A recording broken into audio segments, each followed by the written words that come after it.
Bismillahirrahmanirrahim. Assalamualaikum warahmatullahi wabarakatuh.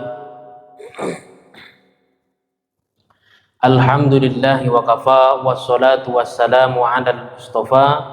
Ashhadu an la ilaha illallah wahdahu la syarika lah, wa ashhadu anna sayyidana Muhammadan abduhu wa rasuluh la nabiyya ba'dah. Rabbi syrah li sadri wa yassir li amri wahlul 'uqdatam min lisani yafqahu qawli. Para hadirin yang dirahmati Allah, alhamdulillah kita bisa duduk kembali melanjutkan kajian kita membaca kitab Riyadhus Shalihin karya Imam An-Nawawi Ad-Dimashqi rahimahullahu taala.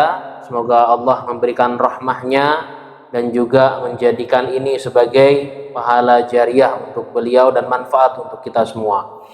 Para hadirin yang dirahmati Allah, yang kita bahas pada kesempatan kali ini adalah masuk ke bab tentang kehidupan bertetangga dalam Islam. Jadi ternyata Islam itu mempunyai perhatian yang sangat besar dalam urusan kehidupan bertetangga, interaksi sosial terutama. Dimulai dari bagaimana kita bertetangga.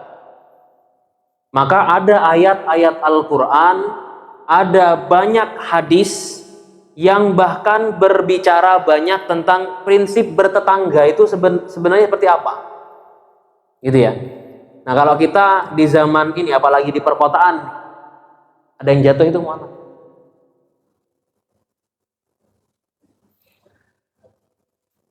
Di perkotaan terutama ya, di perumahan-perumahan. Saya tuh tinggal di klaster di daerah Bekasi, di Jati Asih ya.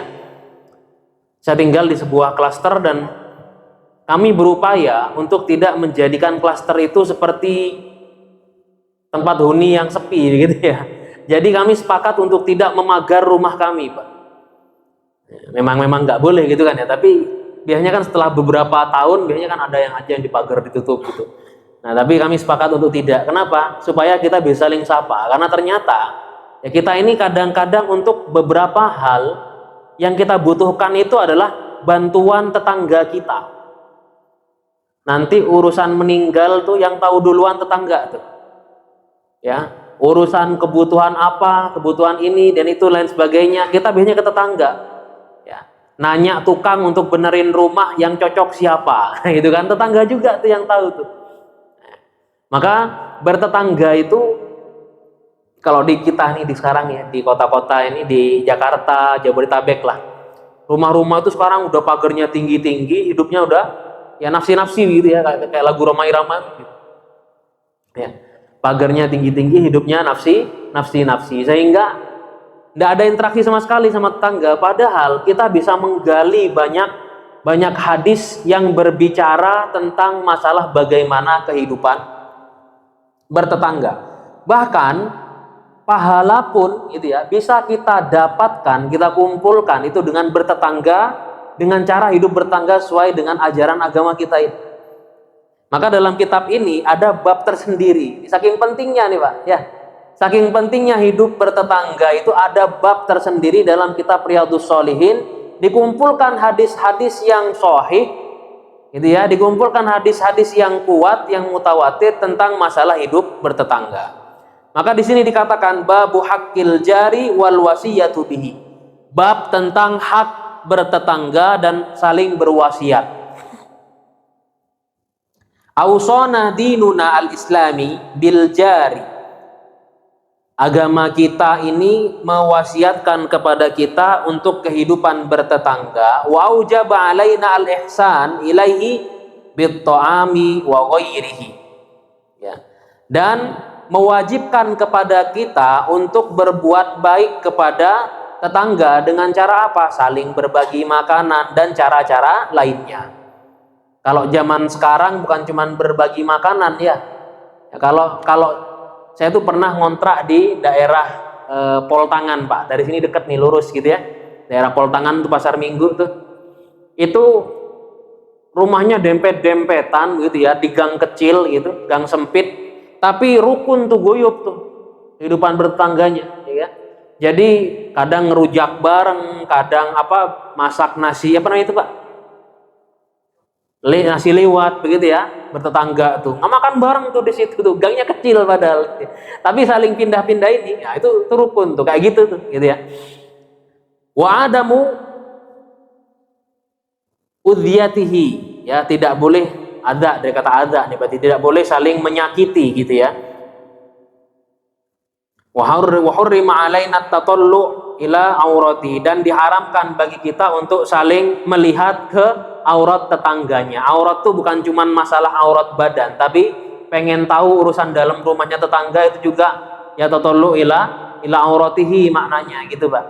Ya, jadi tidak perlu tahu kita urusan pribadi rumah masing-masing, tidak perlu sampai nguping gitu, sampai ngerelain, sampai rela-rela duduk depan teras supaya bisa dengar apa yang terjadi di rumah tetangga. Itu tidak baik gitu ya, tidak boleh yang seperti itu. Kama aujaba alaina ta'atul walidain, sebagaimana diwajibkan kepada kita ya taat kepada kedua orang tua, berbuat baik kepada mereka ya, dan tidak membentak mereka. Wa amarona bil ihsani ilal aqarib, ya, dan sebagaimana diperintahkan kepada kita berbuat ihsan kepada kerabat-kerabat kita, ya, dan tidak boleh memotong silaturahim dengan mereka. Nah, ini tentang hakul jar wal wasiyatu bihi. Dan seperti biasa Imam An-Nawawi itu kalau nulis kitab, terutama dalam ini ya, dalam Riyadhus Shalihin ini, beliau selalu memulainya dengan apa? Dengan ayat Al-Qur'an. Ternyata ada ya, dalam hal ini ayat Al-Qur'an yang ditulis adalah surah An-Nisa ayat 36. Wa'budullaha wa la tusyriku bihi syai'a wa bil walidaini ihsana wa bidzil qurba wal yatama wal masakini wal jari dzil qurba wal jaril junubi wasahibi bil jambi wa benis sabili wa ma malakat aymanukum.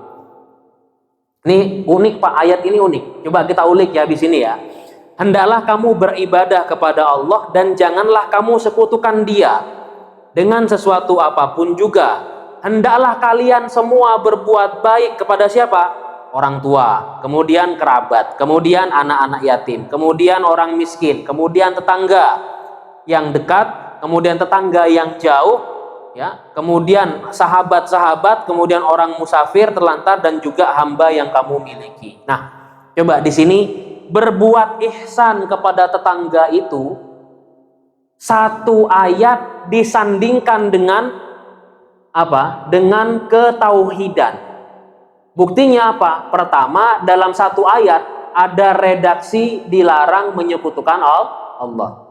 Kemudian setelah itu disuruh kita berbuat baik kepada orang tua, anak yatim, tetangga. Yang artinya apa? Berbuat baik kepada tetangga mempunyai derajat yang sama dengan tidak menduakan Allah. Artinya mengesahkan Allah. Nah, uniknya ayat ini adalah ketika satu amaliyah itu disandingkan dengan satu derajat mulia, artinya dia sederajat. Nah, ini salah satu lataifut tafsir ya, yang kalau kita buka misalnya dalam kitab Rawaihul Bayan itu punya siapa? Ali As-Sabuni itu ya, ada namanya lataifut tafsir ya, hikmah terpendam dari Al-Qur'an melalui tafsirnya itu apa? Ketika ada perintah yang agung lalu ada amal-amal soleh yang menyertainya, artinya apa? Amal soleh ini mempunyai derajat yang serupa dengan urusan keagungan yang ada dalam perintah itu. Di sini dilarang menyekutukan Allah. Kemudian disuruh berbuat baik kepada orang tua, kepada tetangga. Yang artinya apa? Berbuat baik kepada orang tua, berbuat baik kepada tetangga, itu punya derajat yang sama dengan kita mengesahkan Allah. Karena pada intinya gitu ya, orang yang benar-benar beriman kepada Allah, dia pasti akan beramal soleh. Di antara amal solehnya, pembuktiannya adalah Assalamualaikum. Di antara pembuktian amal solehnya adalah apa? Berbuat baik kepada tetangga. Jadi ini implementatif sebenarnya, gitu ya. Baik. Nah, maka para ulama ini kata Imam An-Nawawi, gitu ya, itu kemudian mengklasifikasikan tetangga kepada 3 bagian. Yang pertama adalah tetangga yang masih kerabat dengan kita dan muslim, ya, kerabat dekat dan muslim. Maka tentunya mereka mempunyai hak bertetangga dan kekerabatan. Kalau kekerabatan itu sampai kepada hak waris, maka mereka berhak mendapatkan warisan. Tapi kalau tidak, maka setidaknya mereka mendapatkan hak untuk bertetangga, hak untuk bisa hidup tenang dengan ketika bertetangga dengan kita dan lain sebagainya. Yang kedua, tetangga muslim yang bukan kerabat dekat, maka ia memiliki hak bertetangga dan hak sebagaimana muslimin yang lainnya. Gitu ya. Kemudian yang ketiga, tetangga non muslim yang hanya memiliki hak tetangga. Jika ia termasuk kerabat, maka ia juga memiliki hak kekerabatan, gitu ya. Seandainya adalah saudara kandung, saudara yang semahram gitu, maka boleh tuh kita kalau dia mahram nunjukin aurat besar kita, ya enggak apa-apa. Tetangga nih, tapi enggak boleh di luar rumah, dalam rumah tuh, gitu ya. Nah, yang ada sekarang apa? Ini ada orang hidup bertetangga. Ini mungkin dalam kehidupan kita ini lekat sekali, Pak. Jangan-jangan ya. Hidup bertetangga dalam satu komplek, dalam satu klaster.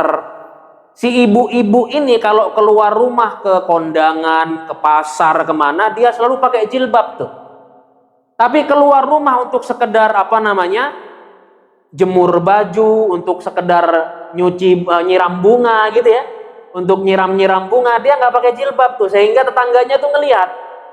Ya banda, terjadi enggak yang seperti itu? Iya toh? Nah itu hati-hati itu ya. Karena kenapa? Dia bilang, tetangga sudah kayak saudara. Kan kayak saudara, bukan saudara beneran. Santai aja Pak, kami udah biasa makan bareng. Makan bareng tidak menjadikan kalian bernasab. Makan bareng tidak menjadikan kita bermahram. Ngeten nggih? Jadi ini harus diperhatikan Bu, Pak ya. Bapak-bapak nih apalagi nih. Ya jangan biarin istri kita itu rambutnya kelihatan sama tetangga, Pak. Sedikit pun jangan, ya. Karena kenapa? Ini amanah kita sebagai laki-laki ini. Amanah sebagai seorang bapak dan amanah sebagai seorang suami. Maka tuh jaga tuh, maka ku anfusakum wa ahlikum naron. Ya. Jaga dirimu sama jaga siapa? Istrimu katanya, keluargamu dari neraka. Di antaranya adalah nih urusan begini nih, bertetangga juga. Santai sekali ketika istrinya keluar rumah mau nyiram bunga dengan kondisi rambut berurai gitu ya. Katanya Pak santai aja, tetangga udah kayak saudara. Kan kayak saudara, bukan mahram. Gitu ya. Nah, ini harus diperhatikan yang seperti ini. Maka hak bertetangga, hak sebagaimana menjadikan dia sebagai orang muslim itu harus diperhatikan. Kecuali kalau satu kompleks, satu klaster mahram semua tuh. Oke deh itu ya. Gak apa-apa. Tapi masalahnya kan nggak seperti itu kenyataannya gitu ya. Baik. Para hadirin yang dirahmati Allah, ada sebuah hadis di sini yang sangat unik sekali ya redaksinya. Dalam hadis riwayat Muslim, Rasulullah bilang, Jibril tuh berkali-kali datang ke saya, katanya, ngingetin saya supaya berbuat baik kepada tetangga. Padahal ini bukan ayat. Jadi seolah-olah Allah itu pengen menekankan kepada saya melalui Jibril bahwa hidup bertetangga itu adalah sesuatu yang utama. Karena kenapa? Kita tidak akan bisa lepas dari mereka. Bahkan seolah-olah kata Rasulullah. Bahkan seolah-olah saya sampai berpikir apakah tetangga ini nanti termasuk orang yang mendapatkan hak waris? Ternyata enggak. Kecuali kalau memang dia adalah ahli waris gitu ya. Tapi kalau cuman bertetangga dan dekat itu ya enggak masuk gitu ya. Ini dalam hadis riwayat Bukhari dan Muslim. Selanjutnya dalam riwayat Muslim juga ada dikatakan, ya Abadzar, idza tabakhta maraqatan fa'aktsir ma'aha wa ta'ahad jiranaka. Hai Abu Dzar, kalau kamu masak makanan yang berkuah, maka perbanyaklah kuahnya dan berikanlah ke tetanggamu. Jadi ibu-ibu nih Bu ya, kalau masak apa Bu? Soto misalkan Bu, masak rawon misalkan nih Bu ya. Apa tuh? Kalau lebaran apa itu Bu? Opor ya, masak opor. Itu sekalipun tetangga udah masak opor, Bu, jangan berkata, ah nggak enak nih, dia pasti udah masak opor juga gitu. Bagi aja, itu bagian dari kesunahan, bagian dari apa? Memperhatikan tetangga, menganggap mereka ada dan menganggap mereka penting. Saling ngasih aja tuh ya. Nah ini, tapi bukan bermakna bahwa banyakin airnya kata Nabi sampai nggak ada rasanya. Jangan begitu juga, jangan hambar-hambar banget. Maksud Nabi ini kalau zaman dulu ya, kalau zaman dulu itu kan orang masak itu seadanya gitu ya. Maka berbagilah gitu kira-kira ya. Nah kalau zaman sekarang bukan bermakna tekstualis seperti ini Pak Bu ya. Jadi kalau jenengan masak apapun itu yang sekiranya kecium ke tetangga dan itu bisa berbagi, bagilah.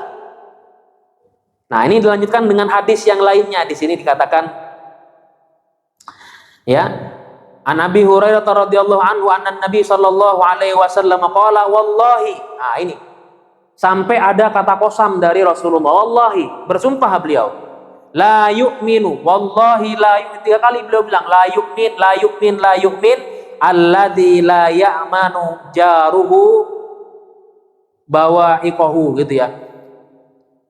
Demi Allah nggak beriman, nggak beriman, nggak beriman. Lalu sahabat nanya, siapa yang nggak beriman sampai 3 kali ini ya Rasulullah kau bilang? Maka Rasulullah bilang, orang yang tetangganya tidak aman karena gangguannya. Nah, ya ada hadisnya nih. Yang doyan nyetel musik kencang-kencang nih Pak ya.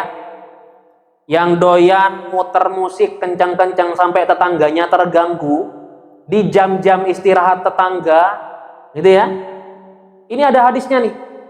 Kata Rasulullah apa? La yu'min, la yu'min, la yu'min. Gak beriman, gak beriman, gak beriman. 3 kali loh Nabi ngomongnya.